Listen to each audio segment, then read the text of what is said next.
Dadirwa Ndichionekwa Sendisiri Chinhu Ndai nacho Dadirwa pasi Dadirwa Ndichionekwa Sendisiri Chinhu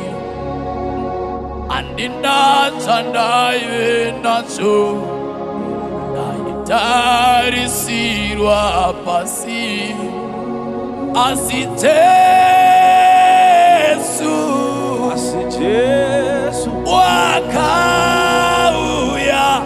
wakauya ukanizimuta mumatope Asi Jesu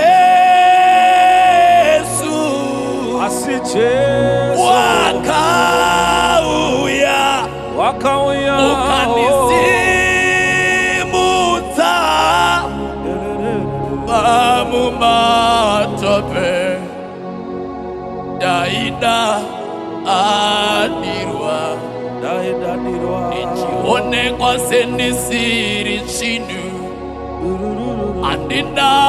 Ndai nacho Dadirwa pasi Zakaoma vediwe kana usina chawinacho hapana anokuda kana usina chawinacho kunyangwe hama dzinokuvenga hapana anombokufonera kana kukushanyira kumba kwako vakakutarisa vanoti ndiro rombe kare nyika vakakuona vanokudzinga pavanenge vari ndo yakaitwa Haka naSara kusvika apinda murenje raBheerishepa ndokubva bhaibheri shoko raMwari rati arima akachema kuna Jehovha akati Mwari wekudenga ndionei.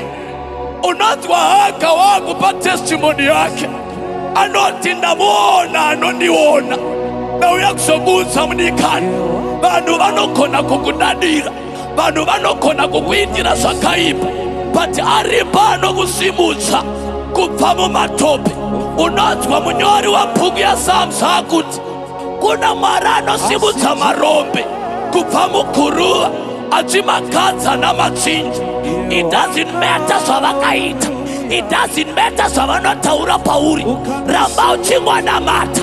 One day unosumukawo, one day unoonekerawo, one day vanokuzivawo. Dadirwa Ndichionekwa Sendisiri Chinhu Ndai nacho Dadirwa pasi. Who is this man?